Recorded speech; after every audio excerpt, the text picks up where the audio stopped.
everyone. I was told actually that I was going to be speaking more to parents than to youth, but apparently not. Right? How many of you here just, I can tell, I just want to self-identify as a youth? Okay. All the old people. Okay, I think it's about maybe 40% parents, 60% youth, for what I'm feeling here. Okay, so I want to apologize because my content is slightly more geared towards parents. Right? So the youth, the first half of it, you might feel a little bit like accused. Okay, because it's really for parents to understand digital media a little bit more. But the second part is where I come to your defense, okay? So bear with me for this one. I just say next slide, is that how it works? I just say next slide, or is that clicker? No clicker. Okay, so this is my family. Aww. Now I know what you're thinking. I thought I had 6 children, how come there's 7? The one on the right is my wife, she looks very young, I know. Okay. So yeah, I've got kids ranging all the way from Sept 2 all the way down to 5.5 months old.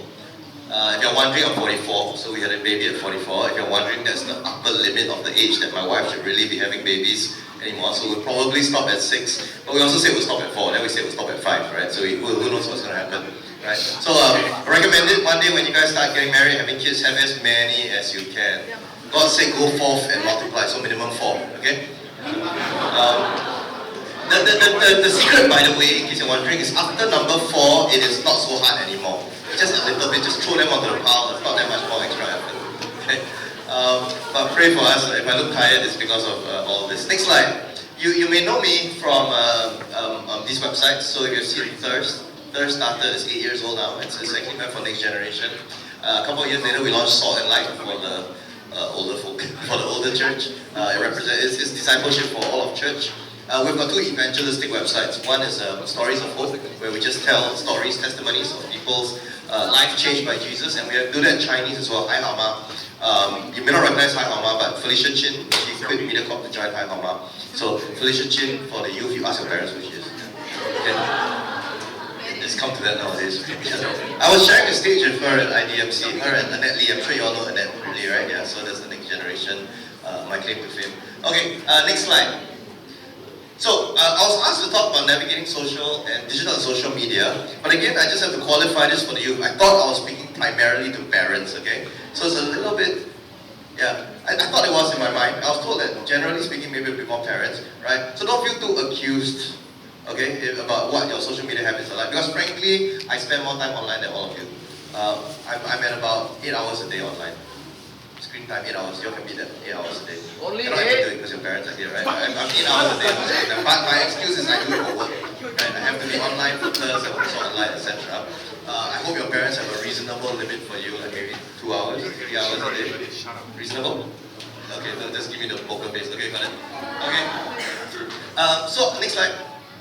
So how we'll do is we'll start with the bad stuff first. That's why I say you might start by feeling a little bit accused. You know, all this social media stuff, it can be bad. I think we need to be clear-minded about the fact that yes, it can be bad. You want to help your okay, right? It can be bad. Later on, I'll talk about how it can be good, and then later on, I'll talk about how we as families, how we are supposed to deal with the fact that we can't run away from it. My wife is a very interesting character. She is the only person I know who does have no social media at all. She's not on Facebook, she's not on Instagram, she's not on TikTok, right? Somewhere she still thinks dinosaurs are roaming the earth, I think. But it's very, very rare. Now, my point to saying that is that I don't think we can deny the fact that social media is out there, and it's something that we need to learn how to deal with. And unfortunately, the church in general, Christians in general, usually are a little bit behind on dealing with advances. Right? We tend to take a very long game on them, and by the time we deal with it, it may be too late, or we're very far behind the game. So that's where we'll end. But let me start with digital and social media can be bad. Next slide. Okay, first thing we need to know is that technology is not in itself bad. Just because it's tech doesn't mean it's bad. Just because it's digital doesn't mean it's bad. I say this because a lot of people from certain generations, older than all of us, okay, certain generations will probably have an instinctive negativity towards it. Because they're presented with something new, their general sense, their general approach is to fear it, is to say better don't go there, right? But I don't think we should be that case. Technology is not inherently bad. However, there are some technological advances like the printing press. Right, way back then, it was a technological advance. Social media, digital media, Google is not a bad thing. It helps us all the time. Right? It's not in and of itself bad, but it can be bad. So this is where I'll start by dwelling on some of the negatives, because technology, digital and social media is potentially bad. Okay, next slide. So I use technology to ask the question, what is bad about you, technology? So I put the ChatGPT and it gave me all of these answers. Next slide. But I summarize for you, next slide, into 5 Ds. Okay? These are potential downsides, potential pitfalls to digital and social media. Some you will already know, some you wish your parents didn't nag you about so much. Some of the parents probably are majoring a little bit too much on. But the reality is these are downsides to digital and social media. Distraction, disconnection, decency, disinformation, and the demands that social media places on us. Let me go through it one by one. Next slide.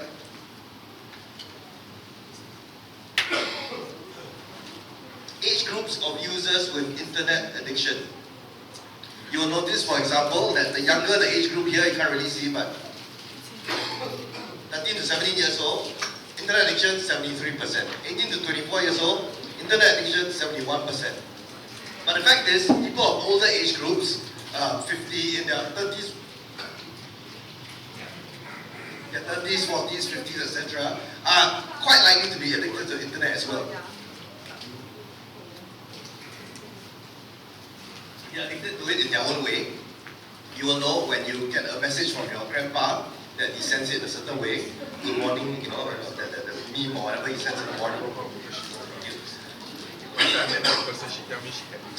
But point being that you don't have to be young to be addicted to social media, right? It is true that if you're young, you're more likely to be addicted to social media. So for example, some stats on social media, video gaming addiction habits. Average time spent by normal video gamers each week, 6 hours, 20 minutes. Average time spent by problem gamers every week, 80 to 100 hours a week. Okay, just all eyes closed, all heads bowed. It's a profession. Straight away the fingers go up, okay? We will minister to you later on, yeah. Number 2, internet addiction statistics. Internet addicts who suffer from relationship problems, 75%. Youth, if you want girlfriend, if you want boyfriend, firstly, I don't know what your acceptable age is here, but know this, the internet can be a problem for relationships, okay? Stay off the internet to a reasonable degree if you want your relationships to go well. Next slide. I'm just going to race through this a little bit because I don't want to belabor a point. 2 out of 3 Singaporeans admit to social networking and internet addiction. Let's test out this theory. Okay? On the count of 3, you put up your hand if you admit that you're kind of addicted to social media, like you can't do without, okay? 1, 2, 3. It takes a certain demographic. The reason not 2/3 of your hands went up is most people are in denial. Right? Your kids, you will tell your kids, trust me, you're addicted to social media. Your kids will look at you and say, I think you are addicted to social media. Right? So we don't generally admit it, but 2 out of 3 are addicted to social media. Next slide. Just don't need to go into every detail. Right? Teens, however, are particularly vulnerable. There's a part of your brain somewhere here that doesn't develop at the same pace as the rest of your brain. This part of your brain here, off the top of my head, I'm not scientific enough to remember the name, is only fully developed when you're 25 years old. So while you're a teenager, that part of your brain regulates certain things about your brain. It regulates your ability to, your emotional brain is fully formed by the age of 16, 18, but your logical brain is not fully formed until the age of 25. It's not an insult, this is just the reality of your biography, of the biology of your brain. Okay? So at an earlier age, you are more, a person is more inclined to respond to emotions, to emotional stimuli, to feelings, right? And then the logical brain, okay, what is right for me, what is wrong for me, what should I do, that catches up later on in life. So teenagers, as a result, are particularly vulnerable to addiction in social media. The overuse of social media can actually rewire a young child or a teen's brain to constantly seek out immediate gratification, leading to obsessive, compulsive, and addictive behavior. Social media platforms drive surges of dopamine to the brain to keep consumers coming back over and over again. So in simple terms, let me put it this way. There is no technological app, software, game, platform that is not designed for addiction. Okay? Every single thing you do online is designed for addiction. So for example, if I'm a game designer, I would be a very bad game if I design a game that you can easily put down, that you don't really feel like coming back to, that I don't feel any loss if I'm not playing. Every game is trying to design in such a way that you can't help but keep wanting to play, and for that matter, keep spending money on it. Right? Otherwise, it doesn't make a point to design a game. It's the same with every social media platform. Every social media platform, every app is designed to keep you captivated. Right? Otherwise, it's a bad app. So we just need to go into these things with an open mind, a clear mind on it. When you hit a game, you have to know that the game developer's intent is to keep you in that game as long as you can, as long as he can. Okay? Next slide.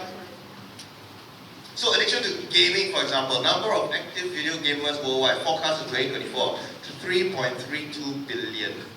How many people are addicted to video games? About 3 to 3% of gamers worldwide, more than 105 million gamers, are addicted to gaming.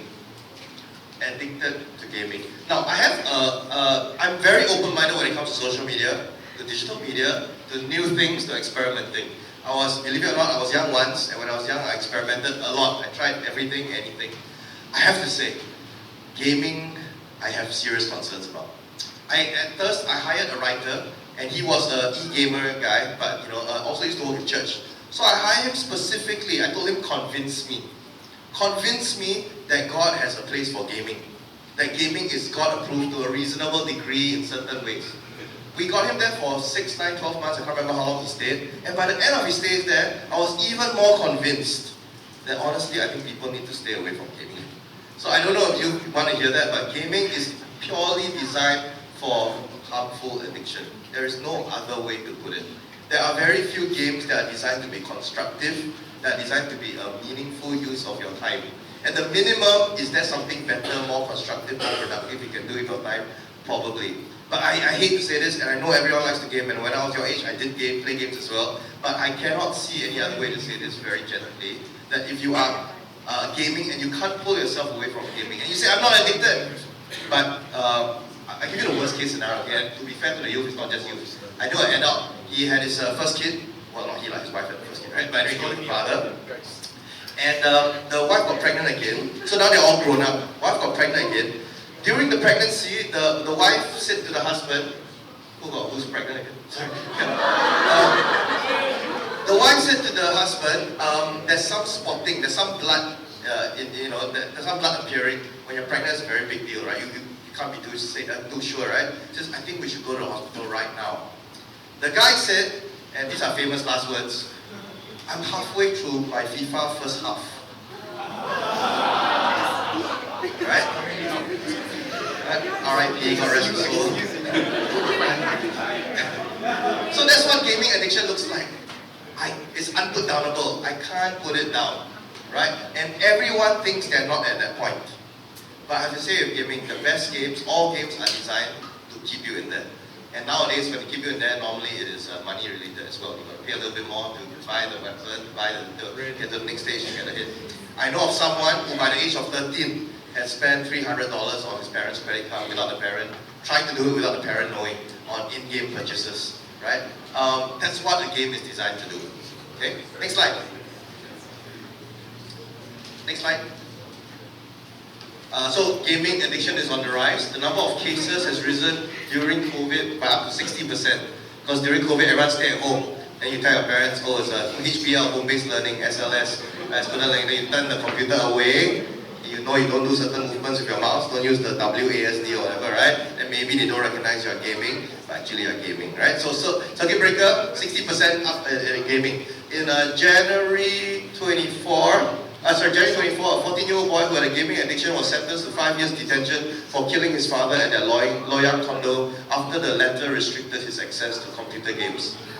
He grew resentful and stabbed his father with a knife. Okay, this is not prescriptive preaching here. Okay, don't do that, right? I spoke to a counselor from a school, and she came and said, look, what are you going to do? A parent comes to me, and the parent is crying, and the parent says to the counselor in school, what do I do? My son is addicted to gaming, so I threatened to cut off his Wi-Fi. He says, if you do that, I'm going to jump.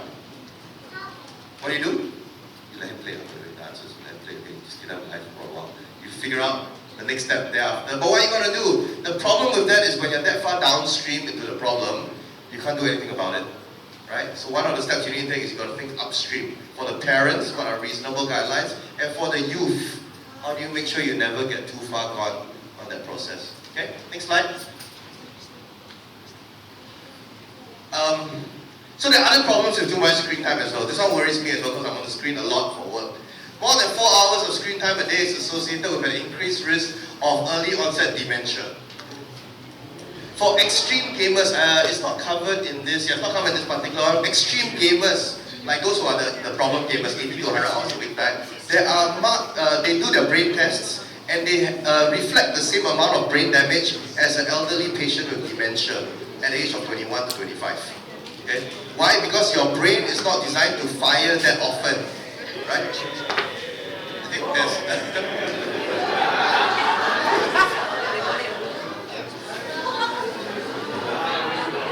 Pretty tame, okay? I embarrass you? No? So you gotta be really careful. I mean, your brain, when you game, right, every is stimulus. And with every stimulus, it creates a dopamine hit or a certain chemical, a pleasurable chemical that goes on in your mind. That's how games work. And they hit you so often that your brain is not designed to go at that pace. So, the problem of too much screen time. Excessive screen time causes thinning of the cerebral cortex, the brain's outermost layer responsible for processing memory and cognitive functions, such as decision making and problem solving. Play too much, the part of your brain that helps you solve problems is quickly wearing away. Unfortunately, that's what science tells us. Next slide. And for those of us with young children, I think this is just a hard rule. There should be really minimal screen time below the age of 3. It's just a hard rule, right? If you are the kind of family where you put an iPad in front of your kid or iPhone in front of your kid when you're at the food court, just stop. Just stop. Unfortunately, you're going to have to deal with it, deal with tantrums, deal with it, because every such survey, every research will tell you it is really not the right thing to do.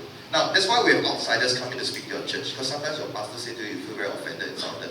Outsider, I come here and say, at most I don't get invited back again, right?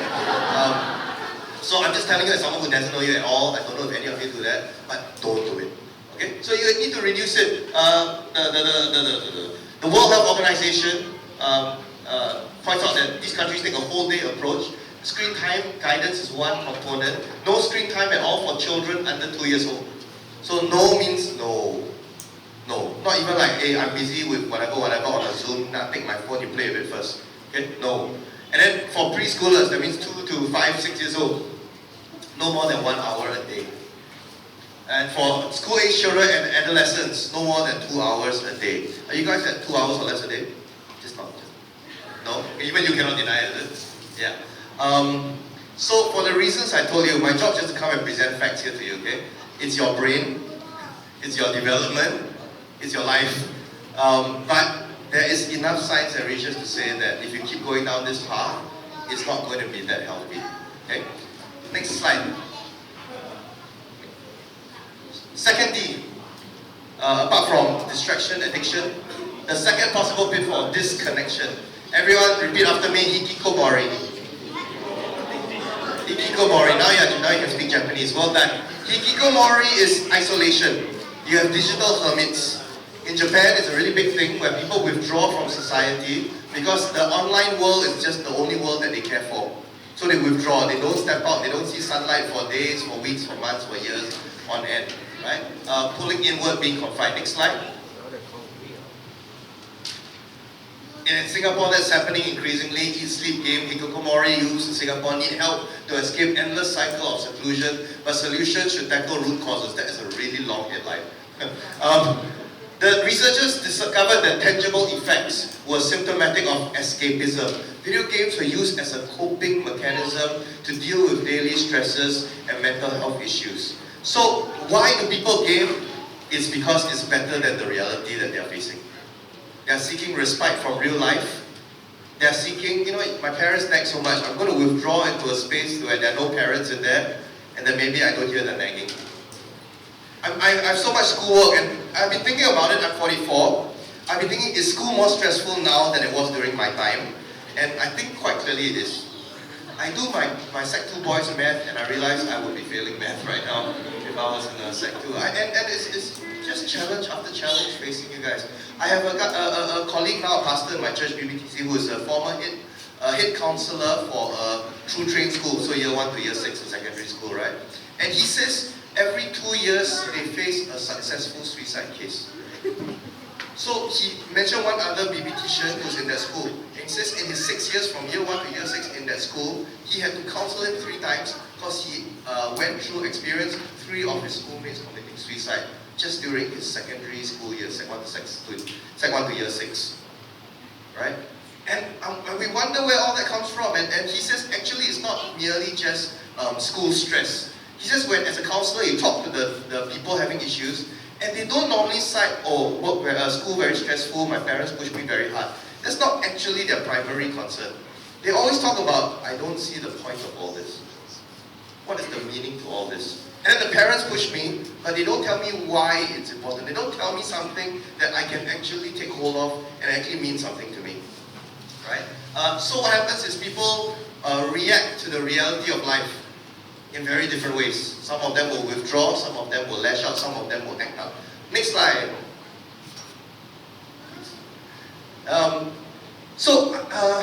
I know I said a lot about gaming, but I think we have to understand why someone does what they do. Very few evil villains become evil villains for evil's sake, if you know what I mean, right? Normally something has pushed them into that corner, pushed them into a place where that's what they end up doing. So for example, this the Today Online article, this boy Aloysius, he's online for 6 hours a day, leaves his seat only when he needs a toilet break and when his stomach growls. He'll play until the wee hours of the morning, he'll regret it, but it's still worth it. And as an only child, he often felt lonely. So these games, they just help me deal with my loneliness. He describes the online world as an avenue for stress relief. It helps me to forget any worries in real life. So actually the big point I want to make here is this. Teenagers are really struggling with real life. I say this with absolutely no insult or offense, man. I am very sympathetic to what you're going through. I don't envy the place you're in. In my time, the world was not so competitive. China wasn't the big player it was, and now everyone's concerned about grades and pushing and pushing. In my time, you don't have to try very hard. You end up to NUS or NTU. You know, it just is. There's not that many people. There's not that many, etc. You know, and the stress and the pressure wasn't really there. And apart from that, now you have to face the stress and the pressure of social media, internet, what you see there, comparisons. How come my life not like that? How come they live like that? And I don't envy the world that you're growing up in. So I think I say that as mentioned to parents. When you look upon your kids and you say, hey, you're gaming too much, you're on screen too much, you're on social media too much, I think we need to understand there's a reason for that. And try, if you can't, before you go straight into the accusation and the nagging, maybe we start with a place of understanding. Okay? So I'll get to the more of that at the end. Next slide. This is a big one. Porn. How many of you have watched porn in the last 24 hours? Hands down. Yeah. Okay. It is such a big thing. It's such a big thing. Porn is available, accessible, affordable, anonymous, appealing, aggressive, or addictive. If parents or churches don't teach young people about sex, the internet will. If biblical sexuality is not taught, then we're going to learn about it from the world. In my time, and I'm not that old, I'm 44, in my time as a teenager, if I want to watch porn, if I want to get porn, it's very difficult. I must smuggle from don't know where lah, ask my friends, go to America, come back with one copy of Playboy lah, hide the videotape under don't know what, you know what a videotape is, not even sure, right? But anyway, very hard to hide from parents, right? You got to go all kinds of things to go to access porn. Nowadays, you just need Google, right? Turn safe search off, and porn is there. Sometimes you're not even looking for it, and porn comes looking for you, right? You know, it just pops up, you're searching for something innocent, and you're like, whoa. So porn comes looking for us. Next slide. We have a porn problem. According to a survey done by George McDowell, the guy you saw earlier from Crew, 41% of Christian males aged 13 to 24 watch porn. 13% of Christian females, same age, watch porn. 23% of Christians 25 years and older watch porn. 5% of Christian females 25 and older watch porn. 21% of youth pastors. 40% of pastors say that pornography is a current struggle. Though before you throw stones, let he who is without sin cast the first stone. I look at these statistics and I think it's all a bunch of lies. I think the numbers are much higher. But people are scared. They don't know who's going to read the survey. Is my mom going to know that I answered yes, I watched porn in the last 24 hours? I would say of Christian males and females who watch porn, I would say easily 80-90%. Easily. Right? I don't think that's even in doubt, frankly. And then for adults, no difference. The only question is whether you're telling the truth on the survey or not. Next slide. This was done in something, this is a Singapore survey, it's done by an organization called Focus on the Family. They did something where they interviewed surveyed thousands of Christians. Alright, and they asked about which of these problems are you facing right now? Masturbation, 39%, pornography, 34%. How prevalent is porn use in the Singapore church? 69% say they have ever viewed pornography, and 31% are lying about it. At what age do you first view porn? 0 to 6 years old. By the way, parents bit too excited there. As parents, 0 to 6 years old is our fault, by the way. It's entirely our fault. We didn't put the right parents or restrictions, or we were watching, don't know what, we put something on Netflix and it pops out on screen on the living room TV. You think our kids are sleeping, but maybe they just, peeping around the corner or something like that, right? 0 to 6 years old is our fault, but 16% have watched it at 7 to 12 years old. So, WhatsApp, what's the official minimum age for WhatsApp? You all will know because you broke it, right? What's the minimum age for to get on WhatsApp? 13 officially. Were you on WhatsApp at primary 6? Yes, you were. Primary 6 is 12 years old, okay? My point is this, at primary 4, 5, 6, if your kids have a phone and they join their class WhatsApp chat, especially if it's an all-boys school, quite likely they will have been exposed to porn already. It's just a fact. True? Don't, just, right, yes. I know because I've seen it. Okay, I don't pry into my kids' WhatsApp chats, but I know enough, right? It's just things that people forward, etc. Next slide. This is an important statistic because it involves everyone here. The youth and the young adults asked, are you able to speak freely with your parents about sex and sexuality? With your dad, the minority, so blue or dark red there, blue is basically true or very true. So the vast minority of Christian youths say that they can speak openly to their parents about sex, right? It can be whatever it is, Dad, I had a wet dream last night. Or Dad, I'm having feelings for this boy, or whatever it is, right? Open conversations. A bit more are willing to speak to their mom about it, but honestly, it's still in the minority. 1 in 5, 1 in 7, right? If I am facing a sexual issue, so not merely asking you questions about it, but I went too far, something happened, etc. If I'm facing a sexual issue, I can turn to my parents for help. 33% of youths, 16% of young adults will turn to their parents on this. We'll address why a bit later. Next slide. When they were asked, most people agreed that it is the parents that have the primary responsibility for teaching children about sex and sexuality. But when we asked people in general, where are you learning about sex and sexuality from? Parents scored 15%. So kids, youth, young adults are more likely to turn to the internet or even their school teachers for information about sex and sexuality. I apologize for the screens blocking. But parents come in third at 15%. 15% have their primary source of information. Parents is the main source of information. You're more likely to talk about sex with your friends than you are with Miss Shirley Bong over here. But she's open and willing, right? You always want to talk about it, right? So later the Q&A will be, let's talk about it. I'm saying it this way because I don't want the church to be a place where these conversations don't get said. Very often churches don't talk, let's not talk about sex, let's talk about BGR. By the way, is there an official minimum age for BGR and COR? Is that minimum age? No. It didn't say. Okay. My church is funny, when we speak about this, my church, and their youth church, that means up to 18 years old, we say don't get the relationship. Then after that, we wonder why they struggle with their relationships with, So we were trying to recalibrate that as well. Why? Because we believe that the reality is boys, you're going to encounter girls, girls, you're going to encounter boys in church, beyond church, on the streets, in your schools. And I think we need to equip our youth better to deal with these situations. Next slide.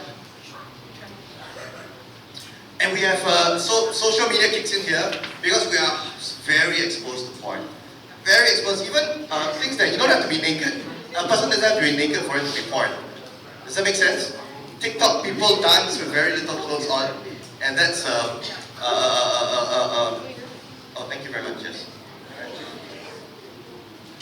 So TikTok pushes potentially harmful content to users as often as every 39 seconds. Um, TikTok's algorithm is promoting sexual content, drugs and alcohol to children as young as 13 years old. So, this is how algorithms work is, TikTok will try to guess, or Facebook or Instagram will try to guess what you want to watch, and they'll feed something to you. When you click on something, TikTok says, okay, so this is what you want, right? And it just gives you more and more and more of that. So our algorithms end up being very skewed towards certain streams of whatever. So let's say I'm a very holy Christian, I only watch sermons, you will feed me more sermons. But instead, if I'm very big on buying sneakers, right, then I'll get if I'm big on buying shoes, I'll get sneaker ads. But if once it feeds me something with a skimpily dressed woman, if a whatever, and I click on it, and it knows I'm engaged with that, then it will keep feeding me more and more of that. Right? After a while, your whole feed is taken over by it, and you don't see anything else on TikTok and on Instagram. Next slide.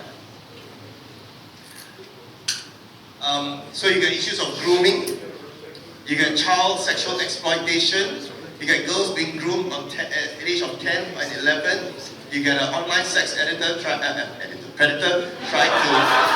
an editor by the way. Online sex predator trying to groom a girl of 14 years old. This is why, if you are under the age of 14, 15, 16, and your parents every now and then want to know what's going on in your internet life, give them a window of access to that. Win their trust. Prove that you're not going down these paths, and the more you win their trust, the more they know you're not being set up for failure, set up for a fall. Then that's where you can have some healthy boundaries, some healthy conversations on how much internet time, which are the good sites, which are the good platforms to be on. Right? There's a lot of danger out there. Next slide. 40, disinformation. Fake news. When I was at Channel News Asia, before I was at Thir.st and Saltandlight, I used to run Today Online, I used to run CNN.com. Right? So I used to be the digital media editor of MediaCorp, including CNN. At one point, this broke. Lee Kuan Yew's Singapore's founding father and first Prime Minister dies at 91. This is 2015. The thing is, I was at the news desk, and CNN, this is American, big news network, it flashed, Lee Kuan Yew is dead. And at MediaCorp, we were ready for Lee Kuan Yew to die. Now, that sounds very wrong. But what I mean is, as a news editor, not a news predator, but news editor, we had all of the articles ready because we knew he was 91, he's gone, right? But we knew we would be the first to hear about it. After they called his son, who's back then PM Lee Hsien Loong, and probably his immediate family, the next people that know will be us, the media editors, right? Because we have to announce it. So we're like, hey, how can they go and tell CNN before they go and tell me? Right? So we went and other people published it, right? I can't remember which website published it in particular, but we held back. We're like, I don't believe this is true. CNN falls for hoax in tweeting the death of Singapore's founder. Lee Kuan Yew's death report was dismissed as a hoax. At least 2 international news organizations issued news alerts based on the fake statement. Basically, someone had doctored the image to say that Lee Kuan Yew was dead when he hadn't died yet. Right? And the internet is full of these things. Full of these things. Entire wars get waged around what is said, what is not said, propaganda, etc., etc. Next slide. I don't want to go too long onto this particular point because I think it's a known point.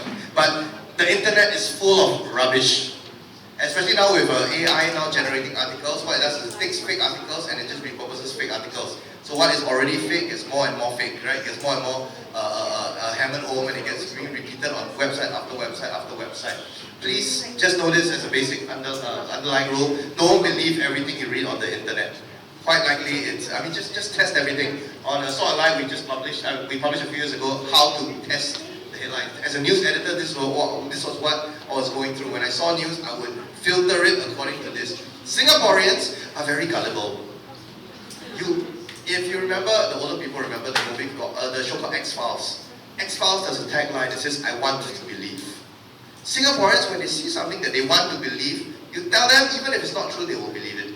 I don't know why people want to believe that Lee Kuan Yew had died dead, but they want to believe. They want to be the first to share it. They want to be the first to retweet it. Be careful not to be sucked up into this thread of disinformation. Next slide. Final D, the demands that are placed on us by being exposed and being in social media. I have a friend, a very good friend, who me and my wife helped them through their marriage at some season in their life. And at one point, she presented a list of grievances to her husband. right? And it reached, she said, if I can reach up to 100, I'm going to divorce you.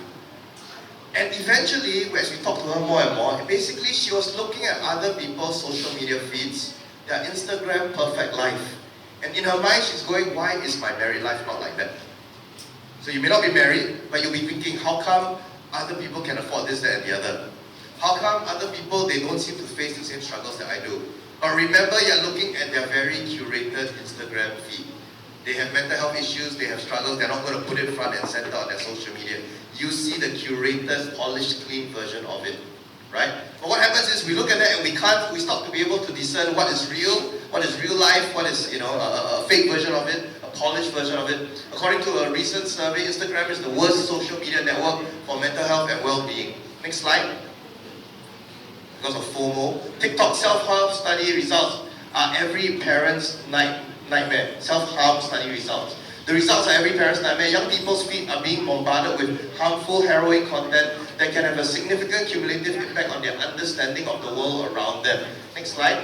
That's for self-harm and eating disorders. Social media use can trigger feelings of inferiority or inadequacy amongst the youngs. So a deluge of attractive posts can trigger feelings of inferiority, inadequacy with young people who have less experience to differentiate social media world from the real world. Next slide.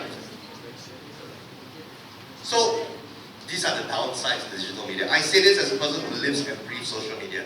Since I was maybe 24, 25, I have worked exclusively in digital social media. When I was young, I had the first computers that came out, I was playing games, etc., etc. I understand the appeal of technology, of digital and social media, but I think much as we want to go into that space, don't go into that space blind. I was just preaching in my own church from 1 Peter chapter 5. 1 Peter chapter 5 verse 8 says, be alert, be sober-minded. The devil, the enemy, he prowls around like a roaring lion and he seeks to devour you. These are the ways, these are the wiles and the ways. He's trying to do everything he can to pull you away from God. Pull you away from God's plans for you. Next slide. So, all that said, it can be bad, but it can be good. Next slide. This was a quote from Johannes Gutenberg, the inventor of the printing press. Now this may not sound particularly remarkable to you, but without the printing press, we wouldn't have printed Bibles. Without the printing press, you wouldn't have the distribution of educational materials, the textbooks that allow the world to learn at an equal pace. Without the printing press, there'll be no books, there'll be no literature.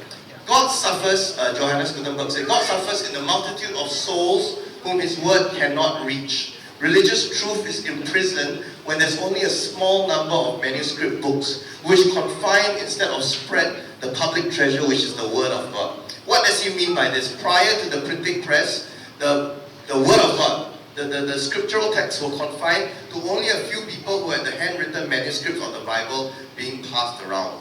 If you know anything about the church history, at one point there was something called the Reformation, when they said that the knowledge of the Bible should be held by everyone. Everyone should know what the Bible says, not just a few select priests and pastors who claim to hold the truth and not let anyone have it. So with the invention of the printing press, it democratizes the access to the Word of God, right?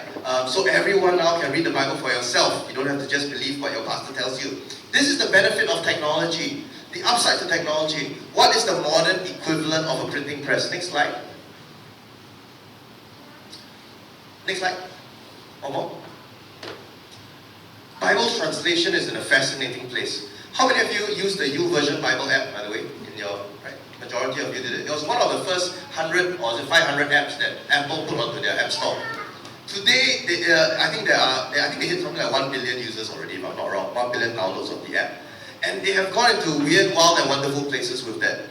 For most people under the age of 21 right now, that would be their primary access to the Bible. How many of you brought a physical Bible to church today?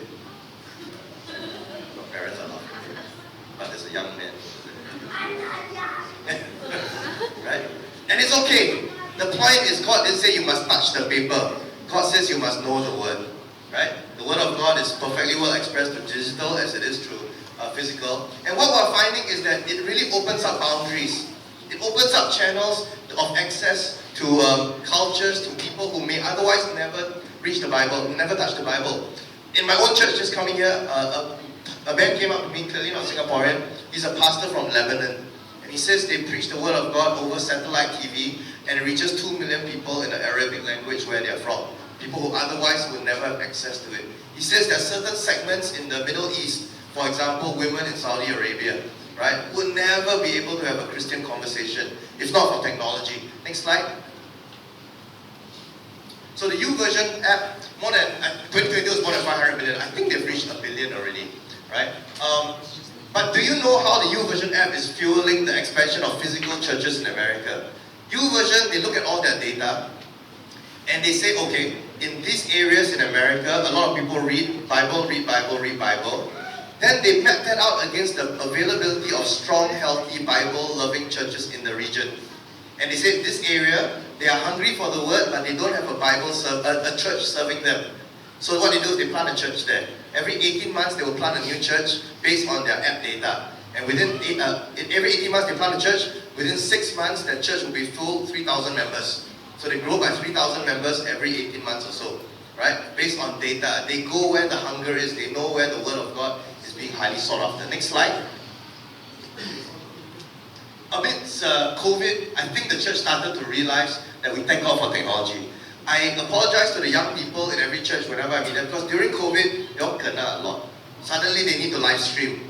The old people can't figure it out. And they put a camera in your hand and they expect you to know how to live stream, OBS, switching this, that, and the other, right? And to this day, many of you will still be doing it. But at the same time, COVID has helped us actually retain online communities. We've had churches that were formed starting from a live stream church model that have since become physical churches. We have people who tell us that if not for online church, they would never have stayed in the faith. They would never have come to the faith. My church still maintains our live stream. I think we still get about 1,000 plus viewers on a weekly basis for that reason. 33% of church members discovered their church via its website live stream. Almost half of Americans watch an online live stream. Of these, 1/3 did not previously attend church. Next slide. One thing that we've tried to do at the Thir.st Collective is that we try to see how can we use technology, not inherently bad, potentially bad, but it's potentially good, potentially useful. How do we use social media? How do we use digital media to forward the gospel? 2019, there was an event held at a national stadium called Celebration of Hope. I'm pretty sure Anglican churches were all involved. We went to the stadium. It was okay. 125,000 people attended the 5 rallies in total. But when we put the rallies up, when we put the testimony videos up, before the event happened, we had 1.25 million views of their testimonies. So we had 10 times the number of people hearing the gospel online through these same stories as actually could make it to the stadium. Right? Next slide. So, during this season, we saw ministries get very creative. Right? Okay, there is Zoom. We can use Zoom for boring work reasons, for boring school reasons, or we can use Zoom for the gospel. So on the left, this group of I think it was crew, if I'm not wrong, Campus Crusade crew, they were going to go to Mongolia. They had even bought their tickets, but they couldn't go because of COVID. So tickets were burned. But I said, we're still going to engage the Mongolians. They put up English with Multicultural Friends advert on Facebook, if I'm not wrong. And they said, look, whoever's free at this time, just join us and we'll learn English online via live stream, via Zoom or whatever platform it was. They had 200 attendees. And out of the 200 attendees, by the end of the 3 or 4 sessions, they had 2 conversions. Again, a group of people did this for Thailand as well. Let's practice English. So when they practice English, they, instead of using, random literature text, they use texts like John 3:16 to teach people English. Right? For God so loved the world. By the end of this one, they had a handful of salvations as well. Social media can be used for good. Next slide. We had one of our staff, Felicia Chin, she's a beautiful actress, one of the more high-profile ones. When she got married to another actor, Jeffrey Shi, they said, you know what if we broadcast this online and we see how many people we can share the gospel with? I think there's a certain amount of interest for a celebrity wedding. So we said, okay, now let's see what happens. We got my church live stream crew. She's in my church, so we just organized it. And there were 140,000 concurrent viewers. So many capable people in Singapore. Right? So I told her, look, it's going to be a lot of people watching and tuning in. Share the gospel. Share the gospel. Your husband's from China. Make sure he shares the gospel in Mandarin. Right? And so 140,000 capos, they came to capo the celebrities. They came away with the seed of the gospel sown in them. Next slide. And also there's family-friendly tech that the parents might want to explore if you need to start to engage your children and manage some of the screen time. I think it's an important conversation that parents and youth need to have. Next slide. Studio, Covenant Eyes. Finally, we've been using online to really do what the churches normally have done on site.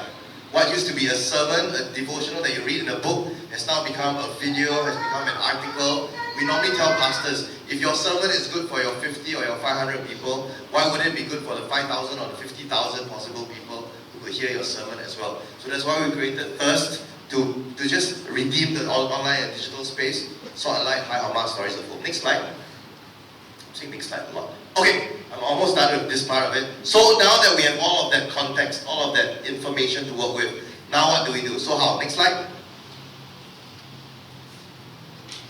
I think there's 4 things that I want to encourage families here.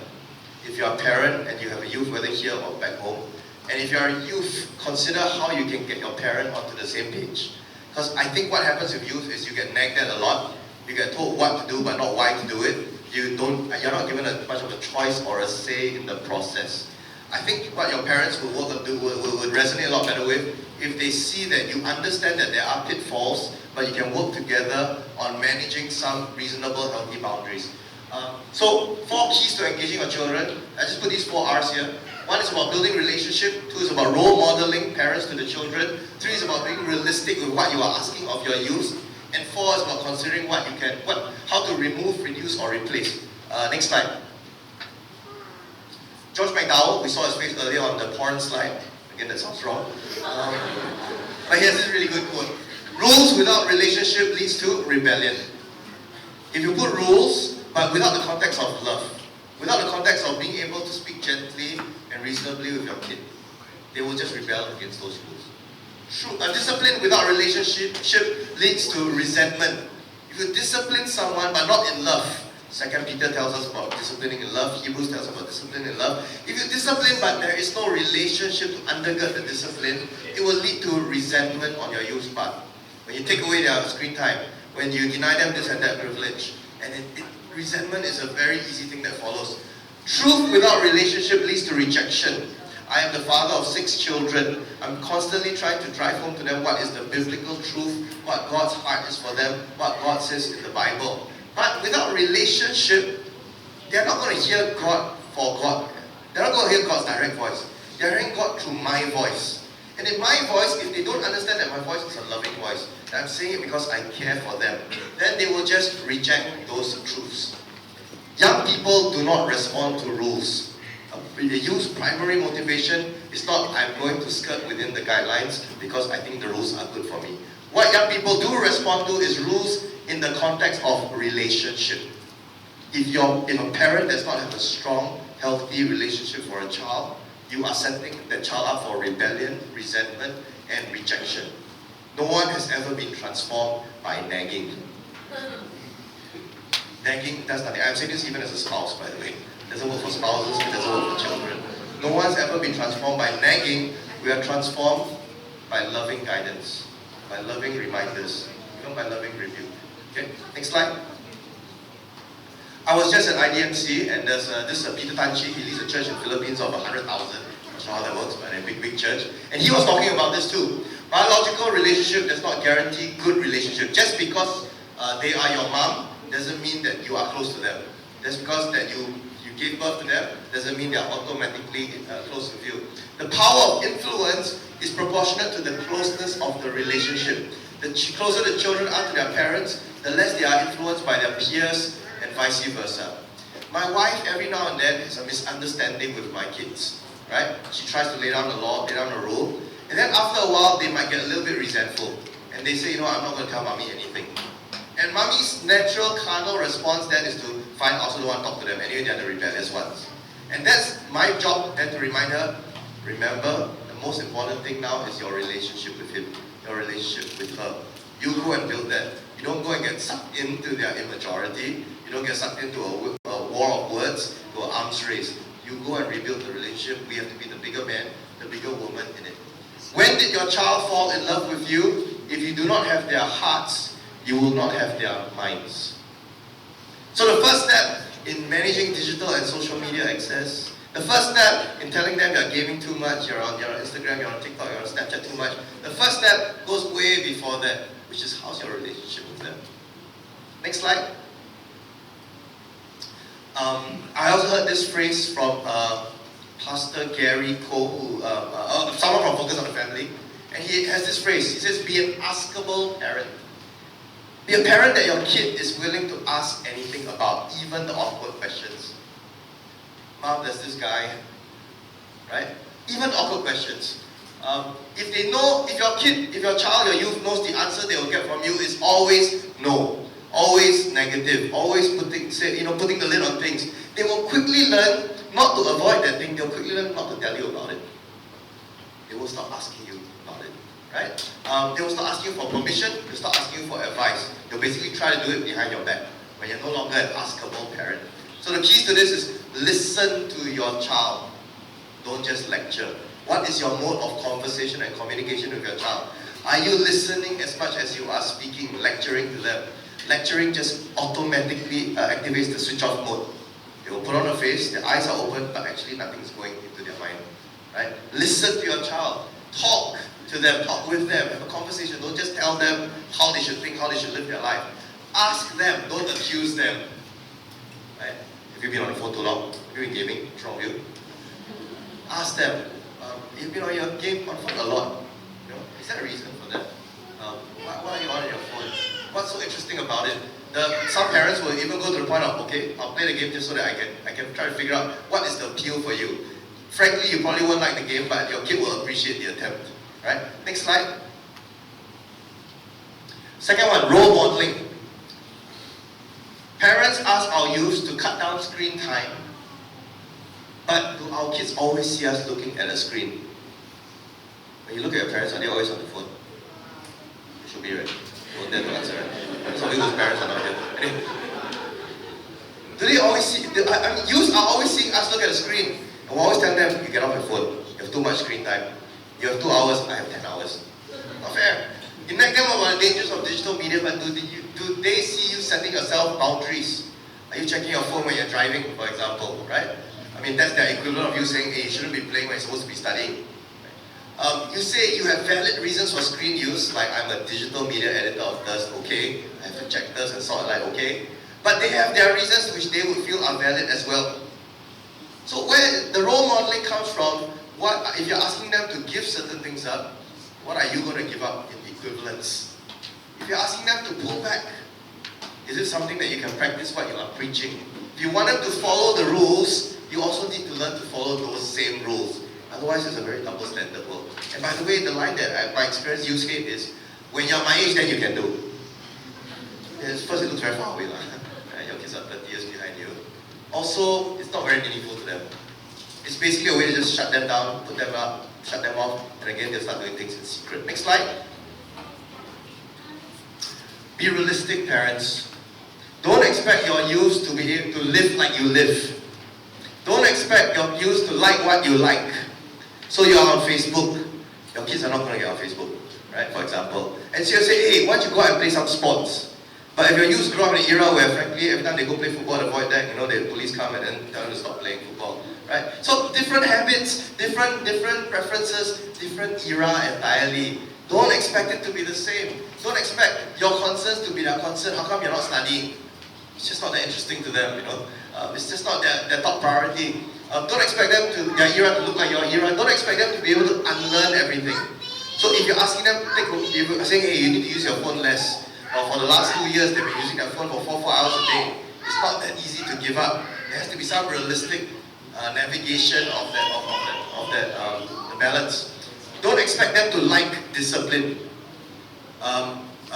Typically a mom will ask a son, why aren't you studying? Give me your phone. And then the mom will start to wonder, why is my son giving me a black face? I'm only doing this for their own good. No one enjoys that discipline. That's where the relationship has come in. Healthy, meaningful conversations have to kick in. If you want them to listen to you, you need to learn to listen to them too. I don't know where that starts for you all. I don't know whether you think your kids are listening to you. I don't know whether you think you're having sufficient, healthy conversations. But maybe what I can say is, make time. Date your kids. Bring them out. Try to not make it too awkward. It's always a little bit awkward. But the main point is to listen. Don't tell them things. Ask them questions to find out. Just have an insight into their life.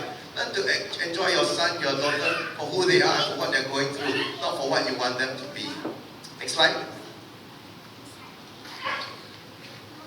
Remove, reduce, or replace. Okay, so we want to, let's say, okay, you're on the phone too much, you're gaming too much, exams coming out soon, you have to start to taper down your school time. Ideally, the work is done upstream, meaning that you should have set clear boundaries from no screen time, at, up to the age of 3 years old, that kind of thing, or 1 hour a day, or whatever it is. Ideally, that's done first, because if not, you try to snatch your phone away from someone later on, it's an argument, it's a war, right? Consider R&R. As a child, I have babies around me all the time. I can't merely take something away from my baby's hand. I have to put something else in their hand for her to grab, pull off. Right? So for a child, that's what you do physically. For a youth, if you're asking, okay, you're going to have to give up 2 hours of your screen time a day. You're going to have to give up these games because I don't think they're healthy. You're also going to have to offer the solution, You're asking me to give this up. What are you asking me to replace it with? And this is a very difficult conversation. You're going to have to introduce different things in their life. But you can't just expect them to just like, okay, I'm fine with not having what I had all of these months. If removal is too traumatic, then you have to taper down, reduce, right? Because you can't go cold turkey, you can't quit drugs, you can't quit smoking overnight. So you have to figure out what is the healthy way to reduce that amount. Finally, the best replacement is relationship. When you're asking them to remove something, to reduce something, the best thing that you should be trying to replace it with is you insert yourself more into their lives. They won't like it or appreciate it at first, but you may have to change your character, you may have to change your preferences, you have to change where you want to go, what you want to do to suit them. You may have to change your conversations, the movies you're watching with them, or whatever it is, to suit them. Because you're trying to win their heart. You're trying to win them over. Okay, next slide. That might be it.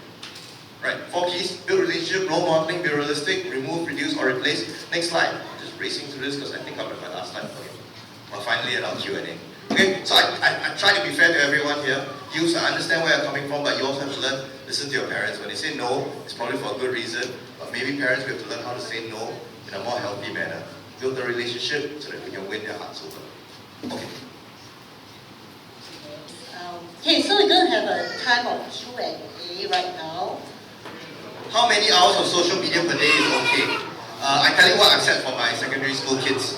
Boys. Because I'm only here for a little bit longer, okay? How many hours of social media use per day is okay? I give my kids 2.5 hours of total mobile phone screen time. Total. No matter what, you have to make sense of it however you use 2.5 hours. You have to divide it between checking your SLS, checking your Microsoft Teams for your school, whatever. 2.5 hours max. If they run out 2.5 hours, I give them one small window at the end of the day, 10 p.m. The older kids, they don't sleep so young. 10 o'clock, I give them half an hour. You can go to the home computer if you need to check into your schoolwork, etc. But that's all that they have. Yeah. Is 2.5 hours very little? I know.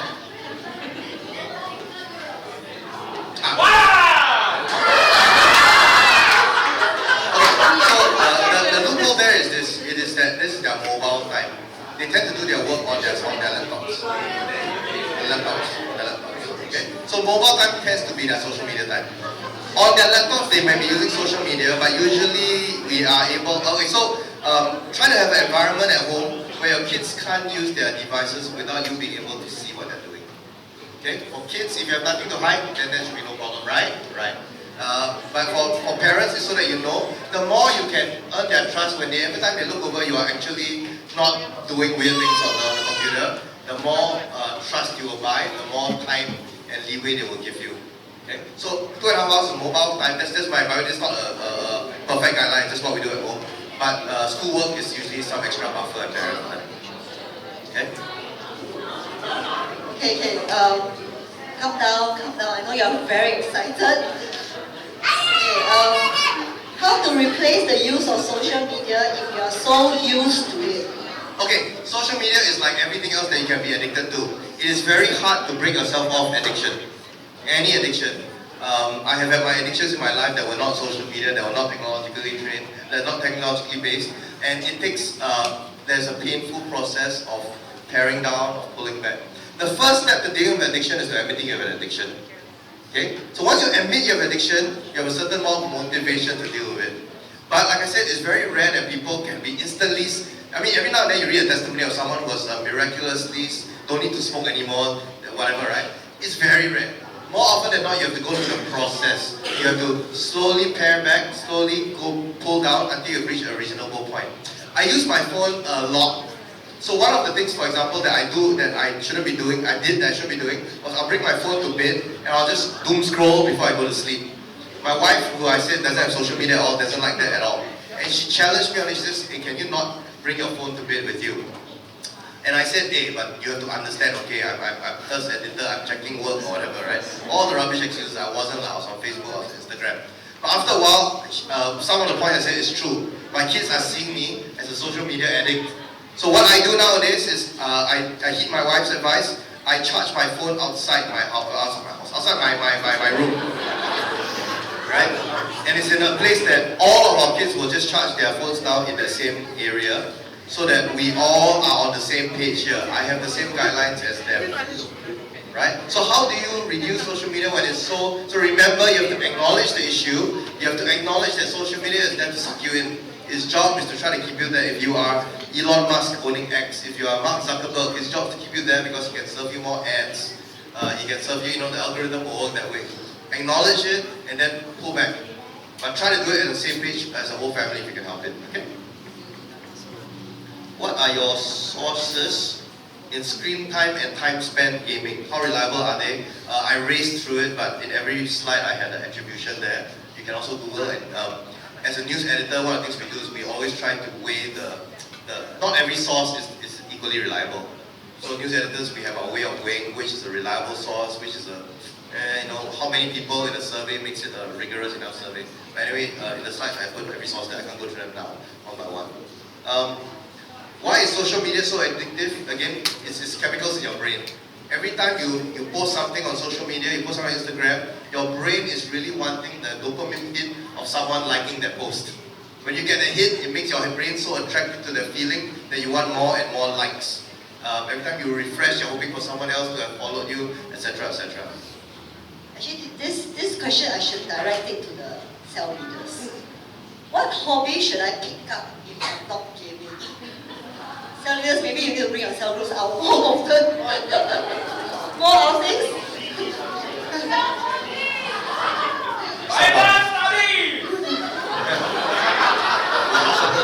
Amen. He said Bible study. Wow. Yeah. Okay. Oh, study Because, man, Bible study, everyone. Can I, so when my boy joined Sect 1, in my church, they enter into youth church. I don't know if you have a youth service here, but in all our youth from Sect 1 always go into their own service. And then the service ends on Saturday at about 4:45. Their cell group ends at about 6:30. His cell group leader in my church is a few years older, so he's 18, 19 years old. And this cell group leader's father is one of the real men's bonding kind of guys in our church. So this son, who is now my son's cell leader, is all about bonding. So as soon as he entered Sect 1, he started coming home and he'll message our family chat, said, I'll be back at 11, I'll be back at 11:30 p.m. Saturday night.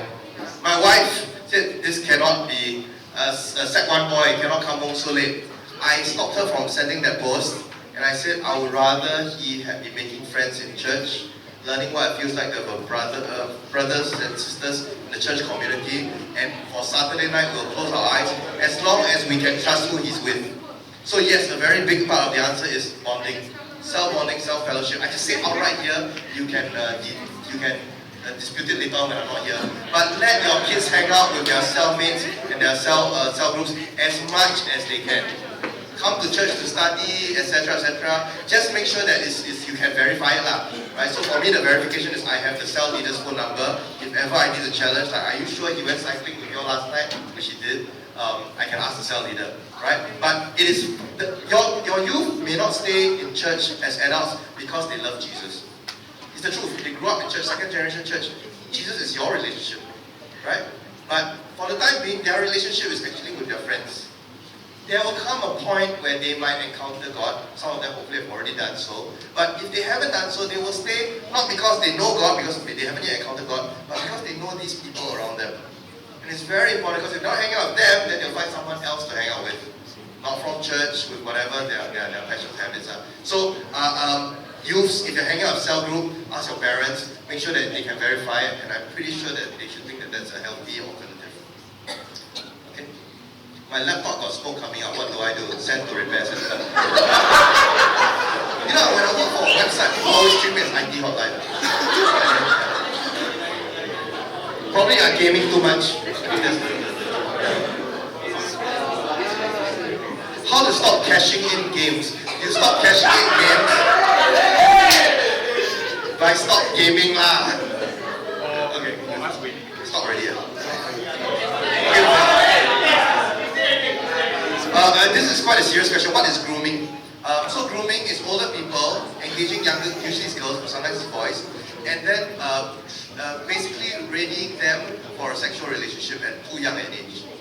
Right? So they befriend them, let's say they go to a whatever forum for whatever Candy Crush forum, a random gaming forum, I know it's not, right? And they're talking about games or whatever, school tuition forum, something like that.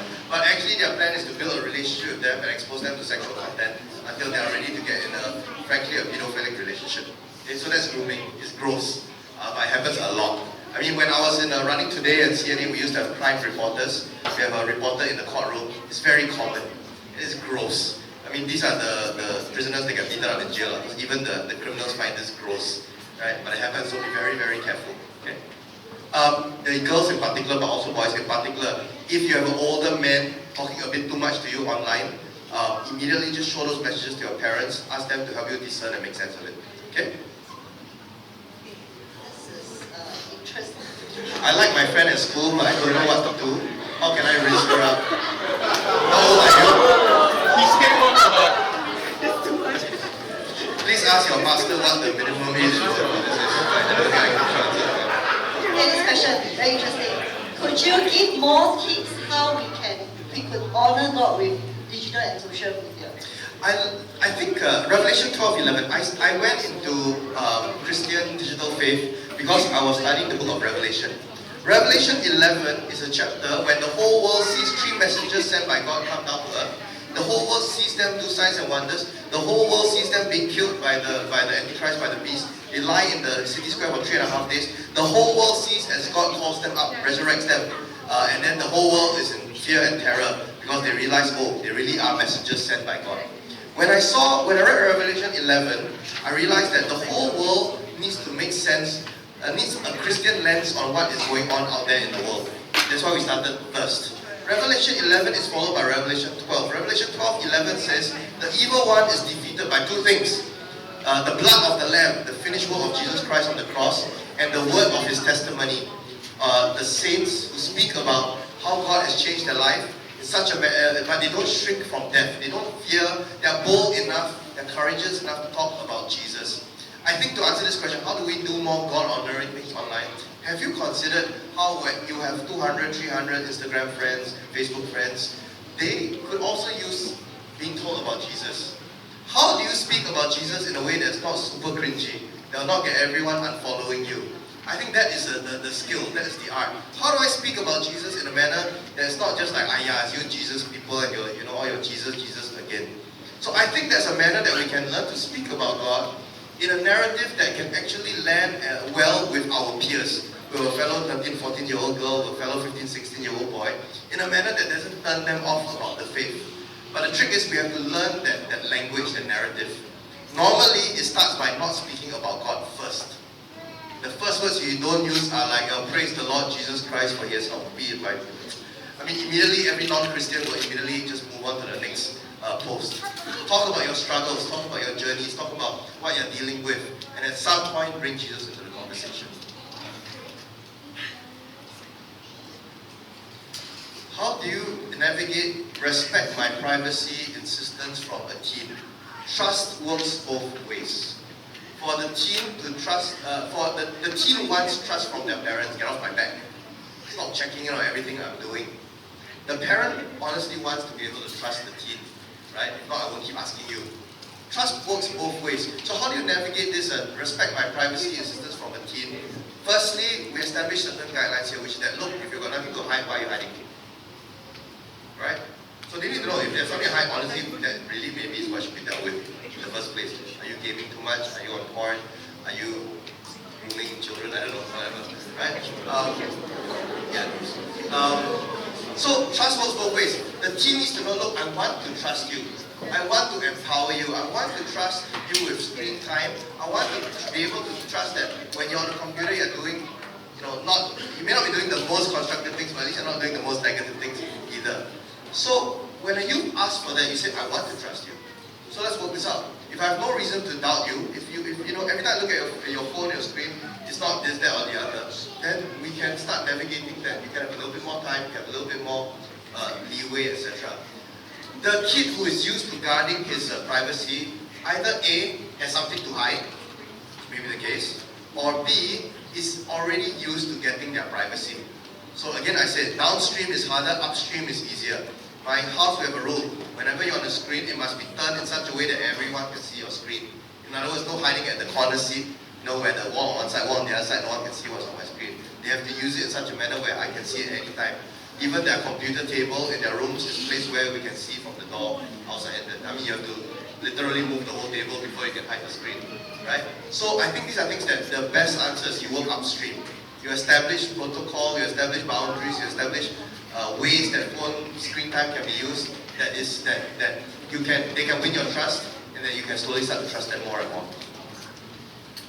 How many hours a day should be allowed for gaming on mobile? Again, I say of all the things on the tech side that I'm least convinced by is gaming. I recommend 0 hours, 0 minutes, but you just need to know this. Every time you spend gaming is a chance for the gaming developer to hook you a little bit more in. I know very few people who can maintain a very healthy boundary on gaming. I know very few people who can really put down the game anytime, take it or leave it. Gaming has that effect on people. I had a youth ministry staff who said, okay, I want to start a gaming ministry. And I looked at him and asked, how many hours a day do you game? Is it healthy? Just maybe 2-3 hours a day. Newlywed with kids. And I'm like, I don't think he should be starting a gaming ministry. He thinks it's healthy. Everyone who games always thinks they are in control. The fact that you're gaming probably means that they have some control over you. That's my honest answer. If you have to put out there, try to keep it to no more than 15 to 30 minutes a day. This is my honest answer.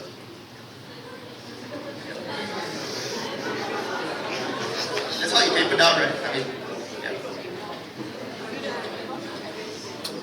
How to make my child, does it mean I'm addicted if I'm above the average? The general answer is yes, probably. Probably. The best way to ask yourself is, honestly, can I take it or leave it? If my parents ask me to put on my phone now, for a day, for a holiday, for whatever, what in me is saying, oh man, I really got to check my phone. I really got to get back onto that game. I better check my Snapchat, don't know who's chatting me up now, right? That is your own measure of addiction. Mostly we are in denial. I never think I'm addicted, I never think I've gone too far. But ask yourself some honest questions. Can I put it down? That's really the test of addiction. How to make my child comfortable with awkward topics? By modeling vulnerability, by modeling authenticity, by listening. The hard part is starting. If you don't have awkward conversations with your kids, what's wrong? If you're not willing to go into awkward topics with your kids, you've never done it before, when you first start, it's really awkward for everyone. Everyone, right? That's awkward. So how do you get there? You start. You acknowledge it. Hey, look, I know we don't really talk about these things, but I think maybe we should be talking about some of these things. If it's awkward, you just let me know, but I think we should be talking about that. You just demonstrate, you model vulnerability, openness, listening, authenticity, right? You just build up from there. What is my incentive to remove screen time from my parents? What if my parents say the reason I should reduce my screen time is, look, your future is at risk. And they say the alternative is you should study more. Right? So remove and replace. This person is asking, what if they want me to remove my screen time and put school books into my hands? Actually, it's not uncommon. We laugh, but that's what every parent wants. That's what every parent wants. So what I tell my wife, who also wants that, is I tell her this. Don't link study time with screen time. So let the crows in. Okay. Don't link study time with with screen time. In other words, it's not remove screen time, replace with study time. I tell her study time is a separate category by itself. So for example, my boy has to study 2 hours a day because his exams are coming in less than a month, let's say. So I tell that 2 hours is his own protected time that's not linked to screen time. Okay? So don't remove, it's the worst possible bargain. You game less and you study more, okay? You're the only one looking back up. Look at you. Right? It's a terrible deal. So be realistic. Try to understand your kids. Right? So that's a separate conversation. Study time is one thing. Frankly, I would dangle study time as a incentive to give them screen time. So my son, I tell him, look, if you don't do your 2 hours of study time, you don't get your 2.5 hours of screen time. You know that, right? So I put it the other way around, not the way that this was phrased. Right? Like if you want to earn your screen time, first you gotta do your studies. Does that make more sense? So at least the kid says, okay, that's my incentive. That's a reasonable enough incentive. I'm not going to enjoy it, but I get the logic. That makes sense? Okay. With the widespread of social media where most resources are available online, as for example books, how do we achieve a balance of screen time? This is actually a very, very good question. The question is how we are using our social media, because social media is full of distractions and diversions. Any one of us knows this. I go on the phone, I just intend to Google how many minutes to boil an egg or whatever it is. And before I know it, I'm 1.5 hours into Facebook or whatever it is, right? So unfortunately, social media, technology, Google, etc. is a necessary evil. It's something we can't run away from. We have to just learn, again, 1 Peter 5:8, right? Be alert, be of sober mind. We have to really be conscious, look, careful not to get too distracted, careful not to do this, that, and the other, and know that it's full of pitfalls and traps.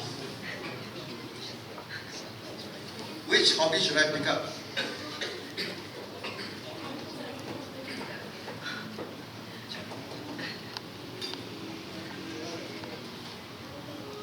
We have answered most of the questions.